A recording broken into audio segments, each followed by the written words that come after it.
Okay, g'day, my name's Kevin Ballantyne. Tonight we're just going to have a little bit of a chat on inshore species of Tailor.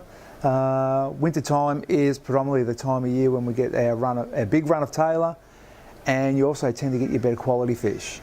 So, you know, cold nights and small seas are the prime time or prime conditions to get your Tailor.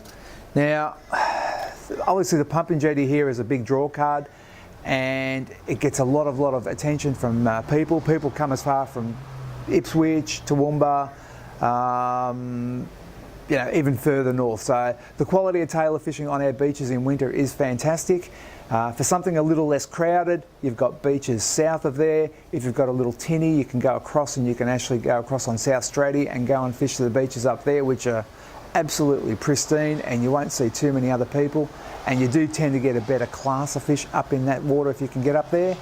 If you can't get up there, you can go all the way south. You can go to Balinga, there's Mermaid. All you have to do is find a nice little gutter, get out there and get yourself involved. Now, rigs for Tailor fishing is pretty basic. I just use, I don't know whether you can see that, that's a 8-ball sinker there. There's 2 swivels either side of that.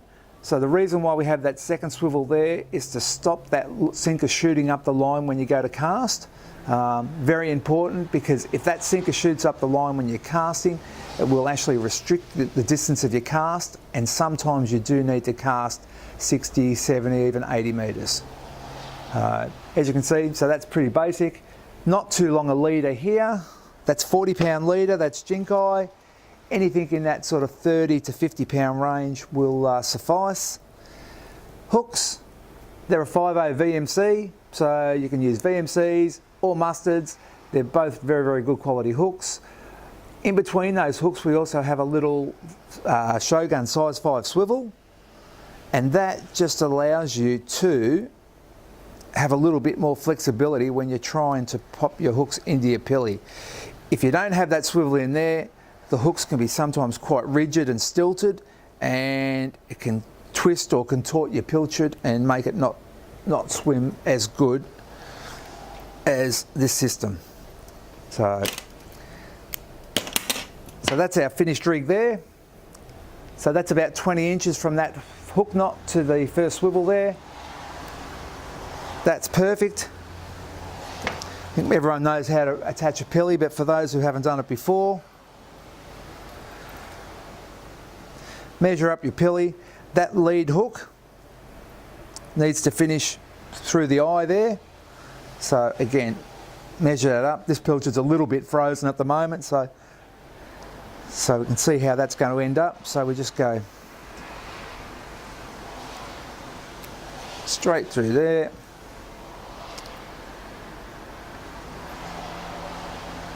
It's a fat pilly, this one.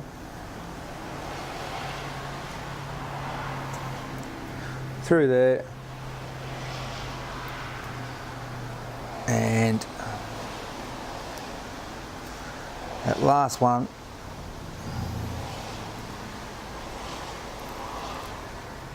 straight through the eye. So that, as you can see, is nice and straight. Even when you're retrieving that slowly, that'll still look very natural to the Tailor, and they'll either hit it if the bait's stationary, but you'll definitely get a much better reaction if you can keep it moving. And quite often, if you're fishing on some of these beaches, there's quite a sweep on the beach. So if you start up current of the sweep and then just work your way around, sorry about that. I knew that was sweeping, weren't we? Yeah. Okay, yeah, so as I said, you can throw that up current, and then as that bait sweeps back around, you can keep that moving and swimming naturally back towards yourself. And yeah, if there's any decent Tailor in the vicinity, they'll have no issues in scoffing that straight down. Now, the other bonus there is you'll get good flatties. You get some, occasionally you might hook a big Dewey, and that rig there is certainly sufficient enough to land a 15, 20 or even a 25 kilo Jewfish.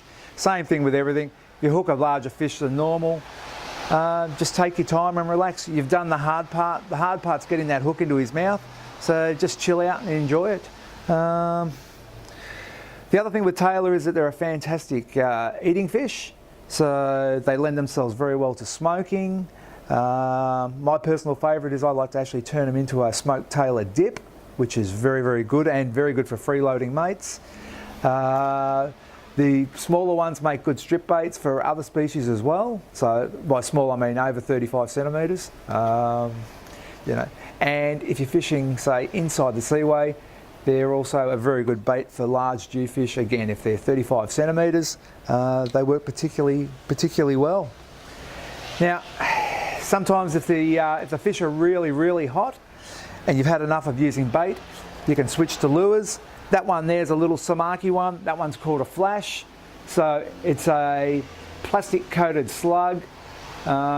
Looks very, very nice. Looks very, very bait-like. It's got good hardware on it. They retail for $9.95, so they're very economical and look very, very natural and cast like a dream. There's the old favourites there, which is the Spaniard Raiders. So 65 gram and 85 gram. That again will cover most of your, well, pretty well all of your Tailor applications. So, you know, very, very good. Been around for a long time and are particularly effective. So, you know, you should always have some of those if you're Tailor fishing. Tackle wise, I still like to use a spin rod. So that's a 12,000 Shimano bait runner. It's just a nice, smooth, economical priced reel. And that rod there is a Shimano Aero Wave. It's 13 feet.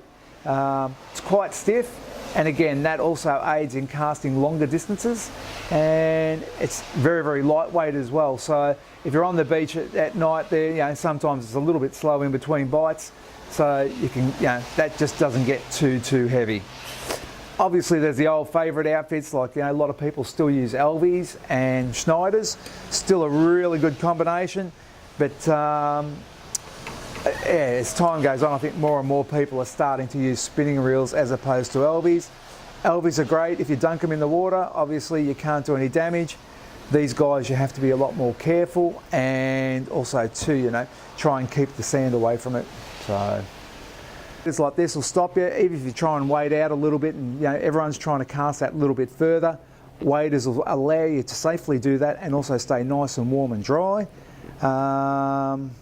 And then beanies and, you know, all the other normal stuff that you would normally wear. But yeah, don't be frightened to get a little bit wet. But waders, they're cheap. They're only $70 odd for a pair of waders, and they're, you know, they're a fantastic investment. That's about it for me. So you know, hopefully everyone can get out on the weekend and have a good fish. Please, if you get the chance, come in and talk to Jay or myself down here at Gold Coast Tackle, and yeah, we'll try and help you get into a few fish. Thank you.